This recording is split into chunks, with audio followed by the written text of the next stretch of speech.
Kenneth D. Williams, and I'm here on Father's Day 2008 at the U.S. Capitol behind me.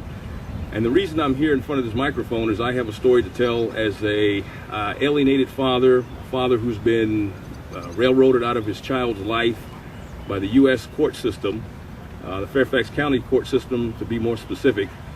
But first, about myself. I'm a retired military man, spent 20 years defending the Constitution in this great country. I then went off, as a matter of fact, I had a top secret clearance, and I worked just at the White House about a mile west of us here in the Clinton administration. I then resigned from that and went into real estate as a developer, was very successful at that, but my greatest success I consider is being a dad. I always said that in my eulogy I wanted to be expressed and emphasized that Ken Williams was a father first and all those other things came second.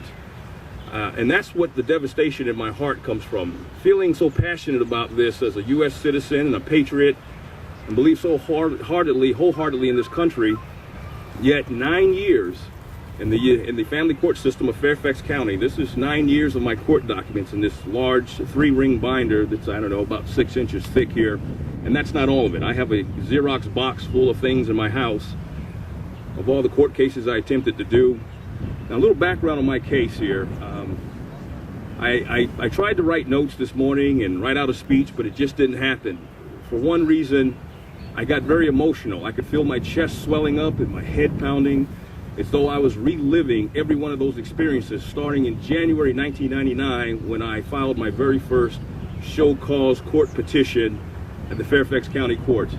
The injustice, the humiliation, the degradation, it was just mind-boggling for me. Now, my son, who's now 10 years old, has had a spotty relationship with his dad, even though he was in the same city, same neighborhood for a while, and I'll cover that in just a minute. It all started after a divorce, and many times, you know, very few times are divorces ever civil and where both parties can come together.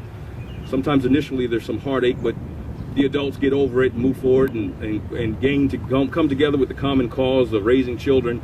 That did not happen in my case, and in too many cases it does not happen. My ex-wife is very bitter. What I learned after the divorce, she was bitter before I even met her, so her bitterness didn't stem from anything from our relationship.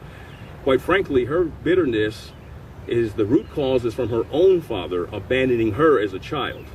Now, what I've come to realize when that happens to a person, many times a female child, they grow up to internalize it one of two ways. They either go out of their way to facilitate a positive relationship of their own children with their children's father, or they react in an entirely opposite way where they take that bitterness and sabotage the relationship between their child and the child's father. Well, my case was the latter. My ex-wife, very bitter. The bitterness turned into vengefulness. The vengefulness turned into alienation. And as a matter of fact, I wrote an article back in 2004 where my son was just barely 5 years old, and it was published in a magazine, a woman's magazine called A Father's Pain, where I went through, I didn't realize I was describing parental alienation, where I described my ex-wife using my son as a pawn to hurt me.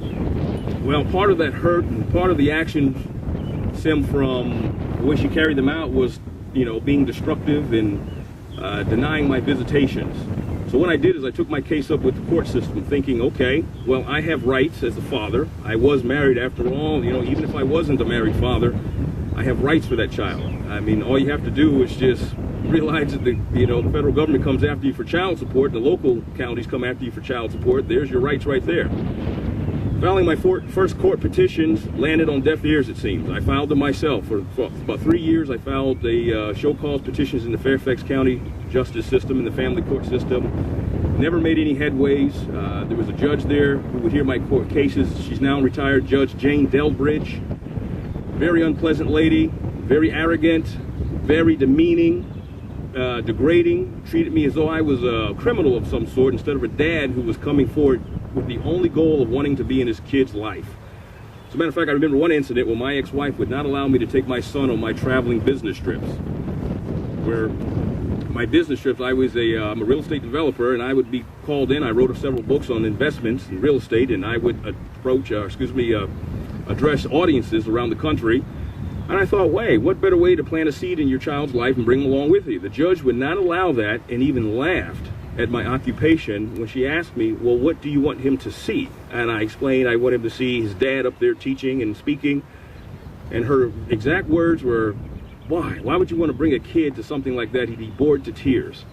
I could not believe my ears. My attorney, who was by my side at this time, I finally hired an attorney after 2.5 years of trying to do this myself.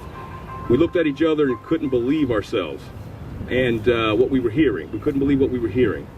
That was just one incident. It got worse from there. After Judge Jane Delbridge retired, my case was moved into the family court system under a judge by the name of Michael J. Valentine. Notorious. He is well known. Anytime I mention his name among the Virginia attorneys, the law enforcement, they all know this guy. The fathers, this man, the best way I can describe him is a coward wearing a judge's robe, hiding behind a podium. The largest, and I hope this video is broadcast where everyone can see. This man is the biggest coward. As a patriot, as a fighting man, an army man, we despise individuals like him who hides behind his authority. Well, 5 years under this guy's court system, in his courtroom, I partly blame myself in retrospect because I pegged him early on what he was. He was not interested in upholding the law or abiding by, the way things were supposed to be or keeping families intact. He would deny everything I would do. I would try to file show cause petitions to an attorney, always fall on deaf ears. It would be thrown out. Let me just describe a typical scenario on how it would work. For 2 months, my ex-wife would deny my visitations. Even at some point, I got a court order visitation schedule. She would deny it for whatever reason. She wasn't there. If I was 2 minutes late, she'd tell me, oh, you're late, you can't see your kid, whatever. He doesn't want to go. He doesn't feel like going with you. I hear all those stories. So what I would do is file a petition. Well, the third month it would be heard, but right leading up to that court date, my ex-wife got wise to the system. She would allow me my visits 2 weeks, 3 weeks preceding the court date. And we would get in front of the judge, and the judge would ask me, well, didn't you see your child for the last 3 weeks? And I said, yes, I have. And then it would be, well, what else do you want? And I'm trying to pick out, hey, listen, this is a pattern. The 2 months prior to that, my ex-wife denies my visits. Only when I file a petition does she comply with my court order. I apologize, there's a lot of surrounding noise here, but hopefully you can hear me still.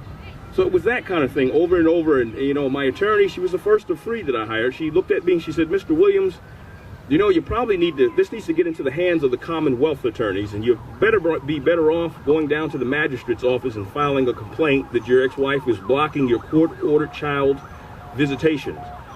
I went to the Fairfax County magistrate's office, and I was rebuffed. I ran into a brick wall. The magistrates tried to shoo me away. I was persistent, as is my nature. I researched the visitation laws, the Virginia visitation laws, to show that it's criminal for the custodial parent to deny the non-custodial parent visitation, especially under the direction of a court order. At that time, I got some interest on the other side of that glass, and gentlemen, you know what I'm talking about. You go to the little glass booth there and file your complaints. Well, finally, I got in touch with the chief magistrate, a gentleman, Chief Behaler. I only remember his last name. Very helpful, very caring man. We filed a complaint, and about 2 weeks later, when I went to follow up to find out why I had not received a court date yet with the Commonwealth's attorney, Chief Behaler explained to me that somehow the complaint that he helped me construct landed in the dockets and in the courtroom of Judge Valentine, who threw it out without any review. Now, I'm not an attorney and not sure of the legal jargon, whether with or without prejudice, whatever the case is, the man threw it out without any hearing.